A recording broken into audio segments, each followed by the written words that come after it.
அனைத்து நண்பர்களுக்கும் இனிய காலை வணக்கம். இன்றைக்கி நம்மளுக்கு வேலை எங்கேன்னு பார்த்தீங்கன்னா, வேப்பூர் பக்கத்தில் இருக்க மலையனூர். அங்கே தான் நம்மளுக்கு கல்யாண வரவேற்பு நிகழ்ச்சி சொல்லியிருந்தாங்க. சொன்ன மாதிரி நம்ம தம்பி வந்து காலைல 7 மணிக்கெலாம் வேலை எடுத்துகிட்டு வந்துட்டாப்புல. நம்ம பசங்களும் சொன்ன மாதிரி எல்லாமே வந்துட்டாங்க. நானும் குளிச்சுட்டு ஃப்ரெஷ்ஷாக நம்ம இன்றைக்கின்னு ஒயிட் ஷர்ட் போட்டு அதுக்கப்புறமா இப்போ நம்ம போகிற நிகழ்ச்சிக்கு வந்து பெண்கள் பறையாட்டமும் உண்டு. அதனால் வந்து நம்ம கூட வந்துட்டு நம்ம தங்கச்சிங்க வந்து 8 பேர் வந்திருந்தாங்க. அவங்களும் வந்துட்டு நம்ம கூட ஜாயின் பண்ணிட்டு அப்புறமா நிகழ்ச்சி பார்த்திங்கன்னா சிலம்பாட்டமும் நம்மளுக்கு வந்துட்டு அங்கே சொல்லியிருந்தாங்க.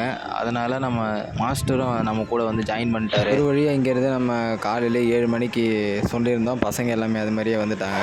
எப்பயுமே ஒரு விஷயம் தாங்க, நம்ம வந்து பார்ட்டிக்காரங்க நம்மளுக்கு 7 மணி சொல்கிறாங்கன்னா அதுக்கு 1 மணி நேரத்துக்கு முன்னாடியே நம்ம எப்பயுமே போயிடணும். அப்போ தான் நம்ம பதட்டம் இல்லாமல் நம்ம வேலையை நம்ம நிகழ்ச்சிகளை செய்ய முடியும்.